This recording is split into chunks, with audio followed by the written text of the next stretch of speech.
sense, you know, her character has definitely seen some upgrades. So this game is probably very, very exciting for her in particular. And I can understand how she feels. My character also got some upgrades, so it's exciting to know these things. All right, well, there's that counter blow we're going to get because now they're in the water. They're going to have to be very careful because that water will stun them. All right. There's that angry-looking alligator in the background there. He's waiting for a snack. Yes, he is, and Hitomi gets off a nice stun to then further 4-hit combo him. Tried to do a nice kick to finish, but whiffed it right over his body. Nice low counter, predicted that one. DynamiteJones playing as Christy and Yoshi playing as Hitomi completely whiffs a ground. You know, they still have that in this game. Yeah, they still have those ground stomps. You know, those are really high risk and they don't do a lot of damage. You either have to use them in absolute guaranteed situations or you just have to have real spite for your opponent to do that. Well, that time he definitely landed it and it worked for him. And he's got Christy now down to about 20% health. There he goes with a 3-hit combo, all he needed to finish it off. This is, you know, yet another Hitomi player. I just can't believe how many Hitomis are in this bracket here. She's very much favored. Yeah, it seems like it. I mean, and we haven't even seen her full potential. You wait till Vanessa gets on those sticks, and she will show you how the Hitomi is supposed to be played. I'm sure. You know, it was so strange because last pool we had nothing but ninjas, and now it's like nothing but Hitomis. What's up with that? That's true, and we haven't seen Christy that often. So, you know, maybe these people, because they're so new to the game, as they spectate, they want to stick to something they've been watching, and it makes them feel a little bit more comfortable. Yeah, that could be very well be the case. I wouldn't doubt Hitomi to have that bead of sweat fall down her face. She's wearing a sweater. Oh, you know, it's kind of odd though. Just so much Christy and so much Hitomi here. I don't know. Do you think any of these Hitomi players actually have what it takes to take on Vanessa, from what you've seen?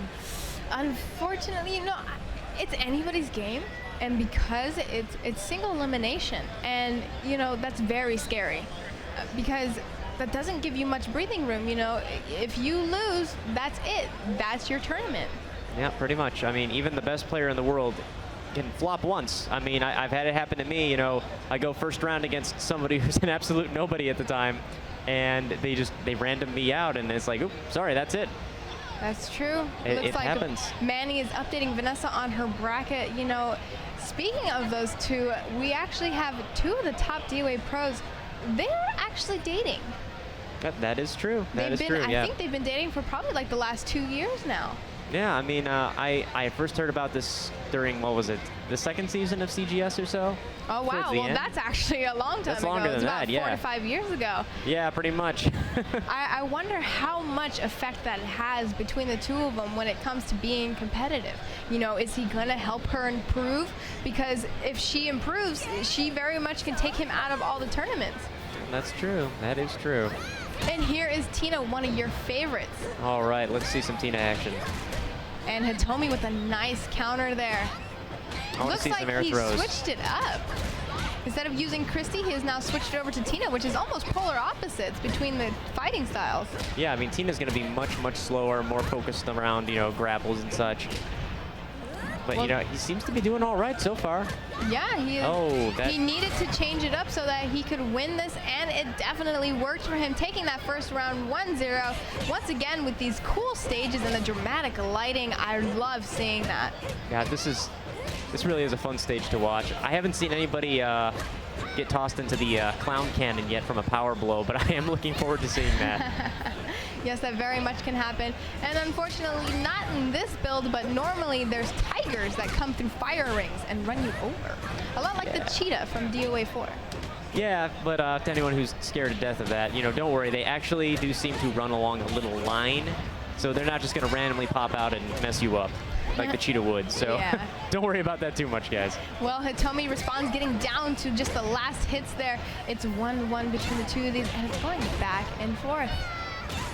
And there she goes with that ground punish again with a nice low counter.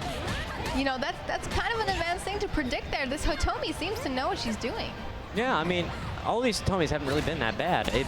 I haven't seen a lot in the way of, like, punch parries, but other than that, you know, they're not really attacking poorly. There's that power blow, but unfortunately it went into that clown, made him stumble, almost falling off his massive ball there. I'm sure you guys are gonna have fun with that in the chat. And Hitomi is coming back though with the aggression for a 4-hit combo.